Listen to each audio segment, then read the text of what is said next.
আরে শোনো শোনো, তোমাদের সবাইকে ডিম দিব। 3 দিনের ভিতরে যে ডিম থেকে বাচ্চা বের করতে পারবে তাকে আমরা স্কুলে রেখে দিব, আর বাকি সবকে বার করে দিব। ঠিক আছে স্যার, এটা তো একদম ইজি। এখন এই ডিমটাকে পুশ মারতে হবে, এখন তাড়াতাড়ি বাইরে চলে যায়। আরে আরে, এখানে তো একটা ডিম আছে, তাড়াতাড়ি ডিম ভাজবো। এই ডিম ভাজলে আমার মেয়ে অনেক বেশি খুশি হয়ে যাবে। আরে আরে, এখান থেকে আমার ডিম কোথায় গেল? এখন তাড়াতাড়ি আমার ডিমটাকে খুঁজতে হবে।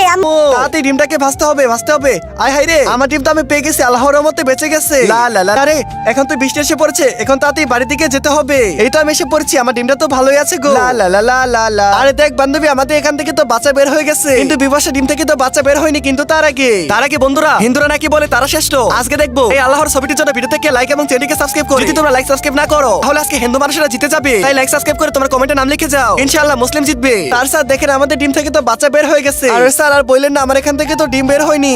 আমি জানতাম। আরে তোমার এখান থেকে ডিম বের হবে না, তুমি হতাশ হয়ো না, কারণ এই 4টা ডিমগুলো আমি আগে থেকে বয়েল করে রেখে দিয়েছিলাম। আর আমি চেক করতে চেয়েছিলাম আমাদের স্কুলের মধ্যে কতজন সৎ মানুষ রয়েছে, আর তুমি হলে সে সৎ মানুষ। এখন সবাইকে তাড়াতাড়ি স্কুল থেকে বের করে দিব, তোরা স্কুল থেকে বের হয়ে যা।